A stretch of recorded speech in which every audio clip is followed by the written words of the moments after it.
All right, so anybody who's followed me for any amount of time knows that I'm a big fan of the website, The Bulwark. It's independent journalism and commentary and tremendous podcasts. I think everybody should subscribe to that site. One of my favorite people on that website is Jonathan V. Last, who is an absolute pessimist, as am I. But he is also a great writer, and I think he is a very elevated thinker, and is able to take these concepts and things that he thinks of and reduce them to very good written form. And he puts out a newsletter called The Triad every day. I mean, that dude must write 8,000 or 9,000 words a week. But he put out a really, really interesting, thought-provoking article today. It's called Winner Take All, Why the Tech Bros Want an Authoritarian Government. They want to turn the United States government into a monopoly that they control, basically. And he talks a lot about, the business differences between the physical world and the internet world. And it's like, take a car company like Toyota. If they want to scale up their production of cars, they've got to build plants, they've got to add to their supply chains, tremendous investment, tremendous physical world stuff, time, money involved. Scaling up internet businesses in a similar form doesn't require those things. It's just like buy some more servers. There you go. You can have a business that goes, or you can have a website. You can scale up in weeks. A new app or platform could have 100 users in January and 100 million users by June.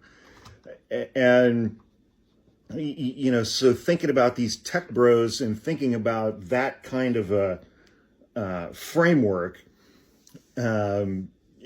I'm going to read a couple of quotes here. These peculiarities created another set of incentives for capital at work in the tech sector, where VC firms looked for startups that had the ability to scale fast, grow fast. Why? First, because scale was the shortest route to recouping their investment. Second, because of the combination of zero marginal costs. You don't have factories and physical stuff that you're paying for. Fast time to scale, strong network effects created a winner-take-all dynamic that was unique to the tech sector. I mean, think about Google, think about Facebook, think about Amazon. It's the first lesson that no one in tech was interested. The first lesson, this could have used a comma, but that's nitpicking. The first lesson was that no one in tech was interested in creating a successful business. They wanted to create monopolies. Peter Thiel, one of the driving forces behind all of this stuff, who in an essay that I think he wrote shortly after college, or it was like 20 years ago or so, where he said that American democracy went wrong when they allowed women to vote. He got a lot of pushback for that. So he wrote a second article to clarify that, saying, I'm sorry, I apologize for that. What I really meant to say is, I don't think that anybody should be allowed to vote. Yeah. He wrote a 2014 piece in which he explained that competition is for losers. That's the title of the article. U.S. airline companies serve millions of passengers and create hundreds of billions of dollars of value each year. But in 2012, when the average airfare each way was $178, the airlines made only 37 cents per passenger trip. Compare them to Google, which creates less value but captures far more. Google brought in $50 billion in revenues in 2012 versus $160 billion for the airlines, but kept 21% of those revenues as profits, more than 100 times the airlines industry's profit margin that year. Google makes so much money that it is now worth 3 times more than every U.S. airline combined. And he's like, that's the difference between competition and monopoly.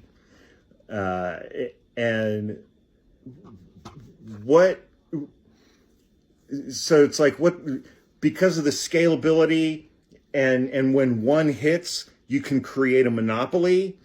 What this means is that a skeptic will be right about 99 of the investments a VC fund makes. But when one of these investments pays out, a Facebook or a Google or an Amazon, the rewards of monopoly are so gargantuan that the failed investments get washed away. Because you invest in 100 things or 1,000 things and 999 of them fail, but one of them creates a monopoly like Google or Facebook, you've just created generational wealth. And it's like you put these things together, and he states it this way. You put these lessons together and you develop an ethos that goes something like this. The goal of business is to break a lot of shit and not worry about mistakes, because if you get one thing right, you can leverage it into wealth, power, and total control of a sector of the economy or business. And by now, again quoting, by now it should be pretty obvious that the American political world, like the physical world, operates on rules that are very different than the tech world, or at least it used to. Since Reconstruction, U.S. politics has been what Peter Thiel would call perfect competition. The parties were in rough balance. The platforms do not structurally privilege one over the other. There are no permanent winners. And as such, the spoils of victory tend to be fairly small scale. Our tech oligarchs want that to change now. They want politics to be winner take all, just like tech.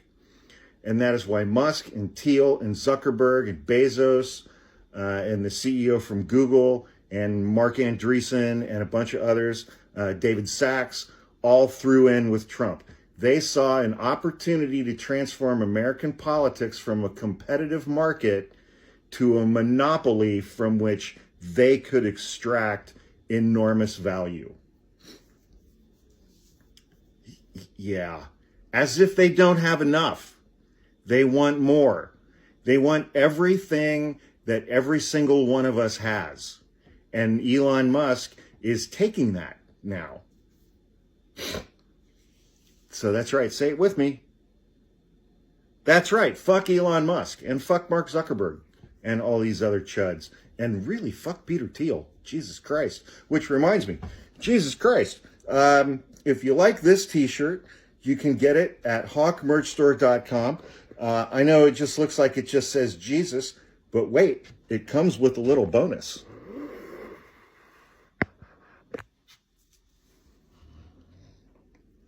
That's right. This one was Wiseacre's idea from start to finish. Again, you can find it at hawkmerchstore.com. If you're watching this on TikTok, please click the link in the link tree in my bio and go follow my YouTube page. That's free. If you're watching this on YouTube, please click like. Please subscribe to my page, which is still free. Please buy a t-shirt at hawkmerchstore.com. And please leave a comment, even if it's a shitty comment with, completely lacking in syntax, understanding of the English language, misspellings. You don't know the difference between two, and two, or there, and there, because that's how us normies spot you MAGA chuds in the comments. All right, thanks a lot, guys. Have an amazing evening. And here's looking forward to living under our corporate oligarch overlords.